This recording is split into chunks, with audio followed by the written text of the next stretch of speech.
લક્ષ્ય ન્યૂઝ, એક નજર, એક લક્ષ્ય.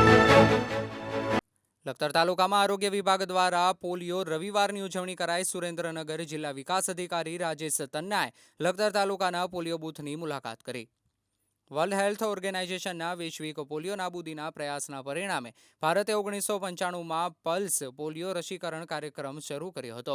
ત્યારે આજે 23મી જૂનના રોજ આરોગ્ય અને પરિવાર કલ્યાણ વિભાગ દ્વારા સમગ્ર રાજ્યમાં પોલિયો રવિવાર અંતર્ગત રસીકરણની કામગીરીનો આરંભ કર્યો છે.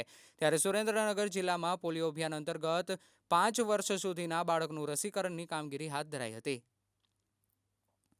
જેમાં લખતર તાલુકા હેલ્થ કચેરીના તાલુકા હેલ્થ ઓફિસર ડોક્ટર હાર્દિકભાઈ ચૌહાણના માર્ગદર્શન હેઠળ વણા, તલસાણા, વિઠ્ઠલગઢ અને ઢાંકી ગામ પ્રાથમિક આરોગ્ય કેન્દ્ર દ્વારા તાલુકામાં જુદી જુદી ટીમો બનાવી 172થી વધુ કર્મચારીઓ દ્વારા 85 બૂથો ઉપર પોલિયો રવિવારની કામગીરી હાથ ધરવામાં આવી છે.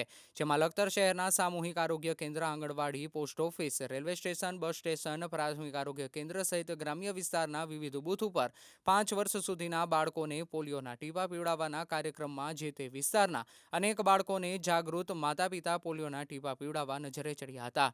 વિવિધ વિસ્તારોમાં મહાનુભાવોના હસ્તે પોલિયો પીવડાવવાના કાર્યક્રમની શરૂઆત કરવામાં આવી હતી. સ્થળો ઉપર પોલિયો રવિવારની કામગીરી કરાઈ હતી. જ્યારે પોલિયો રવિવાર નિમિત્તે લખતર તાલુકાના પોલિયો બૂથ ઉપર સુરેન્દ્રનગર જિલ્લાના વિકાસ અધિકારી રાજેશ તન્નાએ મુલાકાત લઈને જરૂરી સૂચનો કરવામાં આવ્યા હતા. જેઓની સાથે લખતર તાલુકા વિકાસ અધિકારી, CDPO સહિતના અધિકારીઓ જોડાયા હતા. જે પોલિયો રવિવારની કામગીરીમાં આરોગ્ય વિભાગના મેડિકલ ઓફિસર, સુપરવાઇઝરો, female health worker, multipurpose health worker, ASHA worker સહિત આરોગ્ય વિભાગના કર્મચારીઓ પોલિયો રવિવારની કામગીરીમાં જોડાયા હતા. રિપોર્ટર બ્રિજેશ ત્રિવેદી, સુરેન્દ્રનગર.